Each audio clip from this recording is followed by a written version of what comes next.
Ang susunod na programa ay rated PG. Patnubay at gabay ng magulang ay kailangan sa mga batang manonood. Ang nakaraan sa Pinoy Big Brother Lucky Season 7 Dream Team. Matapos ang mga naging pagsubok sa Hong Kong, matagumpay na naibigay ng housemates ang kanilang sorpresa para kay Nico. Ang laking bagay no, ilang oras na magkasama kami, na ma-remind uli na si Daddy kasama ko uli. Maramdaman niya na love ko po siya. Kaya. Sunod na kanilang nagmisyon ang matulungan ng mga kasama sa kanilang weekly task. Isang world-class performance ang inaasahan mula sa inyo upang madagdagan ang swerte ng inyong weekly task. Pinagmamalaki kong ipaalam sa inyong lahat na kayo ay nakapito na successful narrative. Nakangahulugan, madadagdagan kayo ng 35 na balloon. Abangan ngayong gabi sa pagtatapos ng kanilang memorable Disneyland adventure, ano nga kaya ang iuwi nilang pasalubong sa mga kasama. Sa harap niyo ay isang garden maze. Nakakalat dyan ang mga pasalubong na maaari niyong maiuwi at maibigay sa inyong mga housemates. At paano naman kayang magiging pasalubong sa kanila sa loob ng bahay? Yan yung nakabutan ko, no?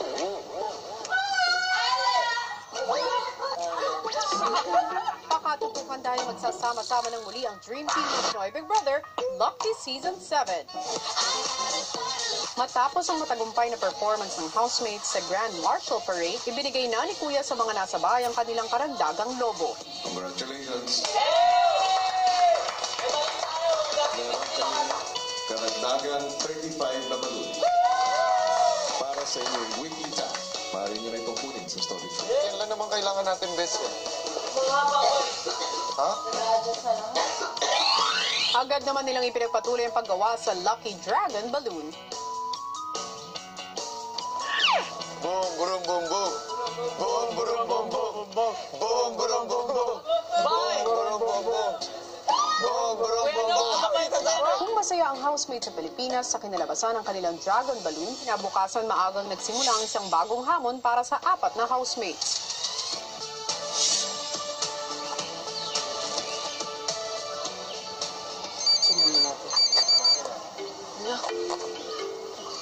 Housemates, isang di malilimutang adventure ang inyong nakumpleto.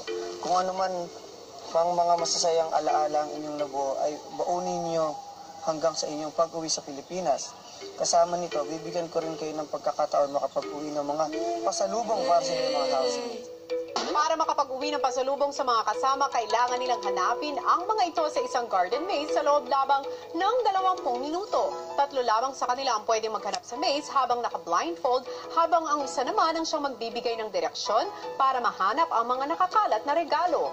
At bago matapos ang kanilang oras, kinakailangan makalabas ng garden maze ang 3 naka-blindfold, kung hindi ay hindi nila maiuwi sa Pilipinas ang mga nakuha nilang pasalubong. Kaya naman, good luck, housemates! Papayag kayo pag mo ko kasi at isa sa inyo ang magsasabi. So, 3. Ikaw, gusto mo.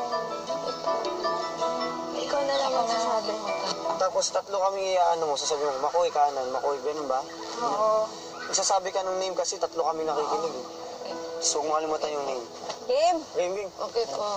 Sa pagsisimula ng hanapan, pumunta na sa kani-kanyang pwesto ang 4. Ang lahat ay magsuot na ng goggles. Ate Ilis, diretso. Kuya Makoy, kunin na ang sa harapan mo. Diretso. Ako yung magiging mata para makuha nila yung mga regalo. Ibibigay namin sa mga housemate po. Yan, Kuya Makoy, yan niya yan. Yan, Kuya Makoy. Ay, sabi ko pa sa sarili ko, ano lang to, madali lang to, dahil ako na naman matay. Sige pa, Kuya Nico. Yan. Yan. Hala, pagpunta ko sa taas, hala. Hindi mo na madali yung yung maze. Ate Ilis, diretso. Sa kaliwa. Kuya Nico, diretso, Kuya Nico. Diskarte ko na lang yung time na yun, ay kung ano yung pinakamalapit ng regalo, doon sila magsisimula. Kuya Makoy, ka pa sa kanan. Hindi po, diretso, Kuya Makoy. Kuya Nico, diretso po. Ate Ilis, diretso. Ang sinusundan ko lang talaga yung mga sinasabi ni Maymay. Kuya Nico, dyan sa kanan. Diretso po, kapa ng kapa lang. Yung maze po mismo, masakit po siya pag nagkakapa po ng pasalubong. Ate Ilis, pasok dyan. Ang technique ko po kasi kuya, sinaslide ko yung buong arm ko po para wala po akong mamiss na pasalubong sa side ko. Masakit po siya. Hindi pa po. Abutin mo ate yan. Yan po. Abutin. Ate, balik kayo. Dyan. Abutin nyo. Hindi nyo maabot. Yan. Ate, dito. Ikot-ikot lang ako dito Kaliwa pa. Yan.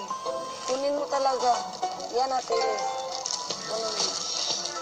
Gusto po namin magbigay ng pasalubong sa mga housemates namin. Parang ipakita namin na naisip din namin sila. Hanggat maaari, lahat makuha namin. Kuya Makoy, diretso po. Hala, Kuya Makoy, saglit lang. Wala na palang. Saglit lang po, titignan. Kuya Makoy, steady muna. Kuya Makoy, stop ka muna. Halala, diretso pa siya. Hindi siya narinig. Ang kanilang mata na si Maymay, tinuunan muna ng pansin ang nahihirapang si Elise. Ate Ilis, atras po. Hindi niyo maabot? Saglit lang. Kaya naman ang dumiretso na si Makoy, Kuya Makoy! Kuya Makoy, lumabas! Kuya Makoy! Balik ka sa pinaanan mo. Kuya Makoy, diretso. Wait lang po ang naan ko mas Kuya Makoy kasi nasaan. Minsan, nagkakalito. Kaya pinagbutihin talaga namin, kuya. Tapos diretso kayo sa kaliwa. Pagkatapos unan, kanan Kuya Makoy. Yun po.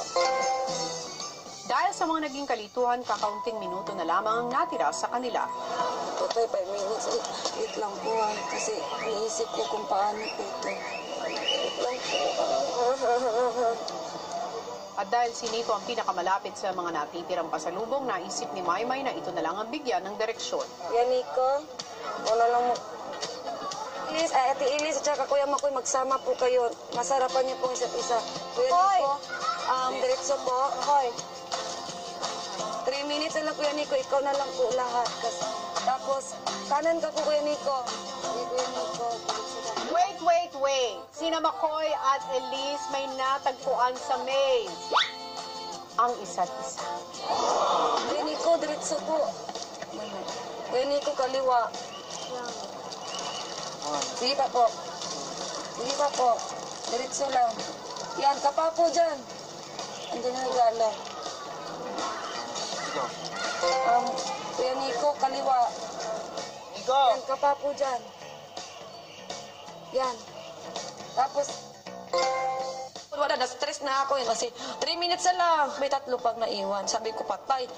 Dahil paubos na ang oras, minadali na ni Maymay na ilabas ang 3 sa maze, kahit may natitira pang mga regalo. Yan, Nico, takbo. Tapos, Kuya Nico, takbo. Tapos kanan. Kanan. Nico! Tapos kaliwa. Yan, Nico, kanan. Sa likod Ayan ka? na. Oo. Nasaan na kamay mo? Ito ko. Ayan. Malabas po kayo. Saan lalabas? Saan kaliwa? Ito? Yan po. Tanggal blindfold.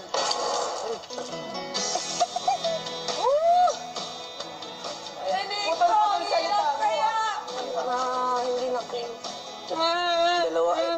Pera pa naman laman ng 200,000. Hindi, marami na to. Thank you, Mai. Thank you so much. Okay. Huwag kang sorry. Dami. Ang dami ito matutuwa sila. Akala ko, kuya, 10 lang yung regalo. Hindi pala, marami pala yun. Kaya more than 12 man daw yung nakuha nila. Kaya masaya pa rin ako. More than 12? Oh, ang dami. Tumata sa Ako nagbibilang. 3, 4, 5, 6, 7, 8, 9. Yay!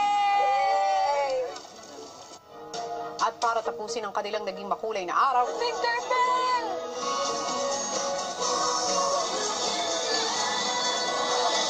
Galing ng mga hawak nila. Parang 3D. Parang pag pinapanood ko, parang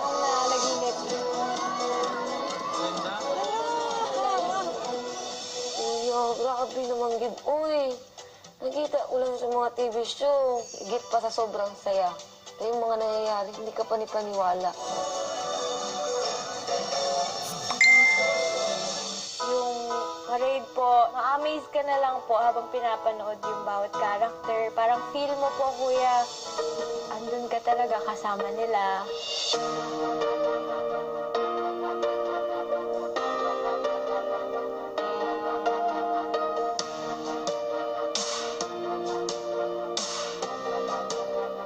Isang magarbong firework display naman ang pinanood ng apat.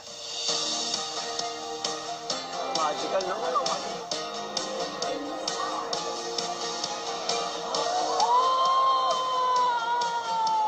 Nakakilab.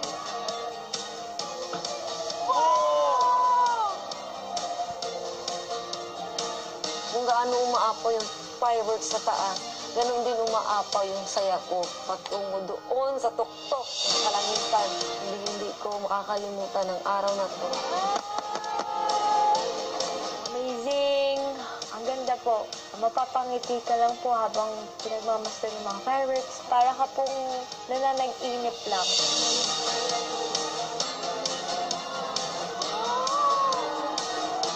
Ang galing lang, kuya. Ang swerte lang namin na kami po yung nabigyan ng swerte na makapunta po dito. At least, nakasama ko siya, kuya. Nang kasama din yung mga kaibigan po namin.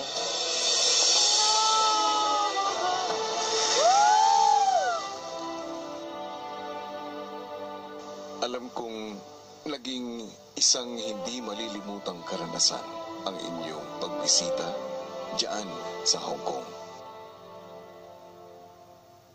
At bukod sa mga panibagong alaala na inyong nabuo, naway lalong tumibay at lumalim ang inyong samahan. Sa ngayon, dumating na ang takdang panahon upang tapusin ang inyong adventure at panahon na rin upang muli kayong bumalik sa loob ng bahay ko. Mag-iingat kayong apat sa inyong biyahe.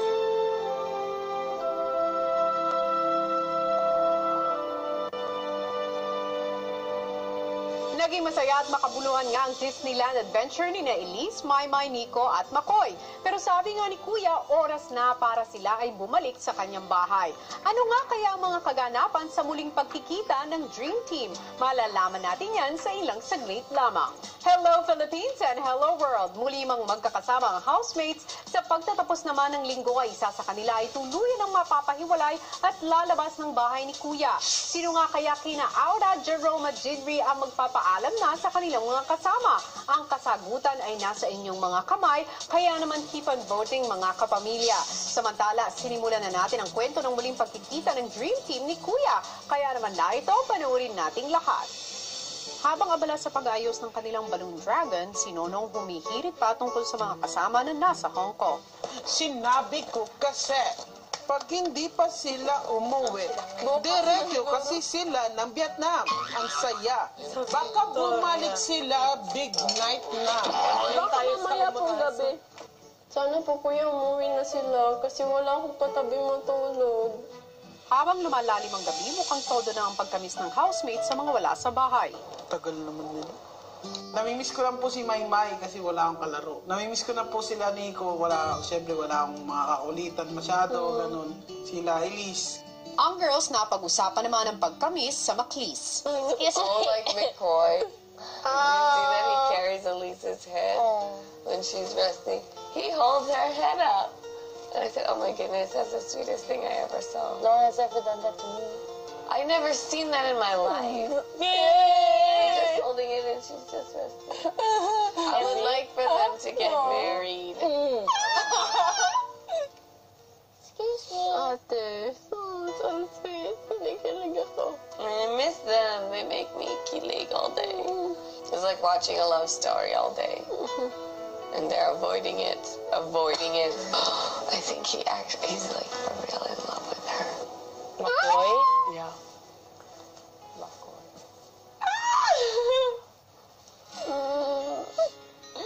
Say it, say it. Secret. No, secret. I feel like they're actually in love. Yun si B. Ilang sandali pa pinatawag na ni Kuya sina Nonong at Kisses para sa pinakahihintay nilang anunsyo. Nais kong ipaalam sa inyo na sina Nico, si Makoy, si Elise, at si Maymay, sila ay sa kasalukuyan pabalik na ngayon.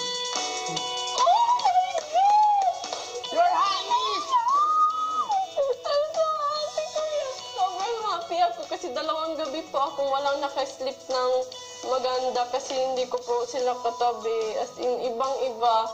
Kami po ba magsusundo? Perang po ng susi. Hintayin po namin yung pagdating nila dito sa bahay niyo. Yay! Pwede po ba namin sila i-prank? Nasa sa inyo yan. Sige po. Susunod, ang kakaibang pagsalubong ng housemate sa mga galing sa Hong Kong. Punta ka kay Kuya. Abangan sa pagbabalik ng Pinoy Big Brother Lucky Season 7.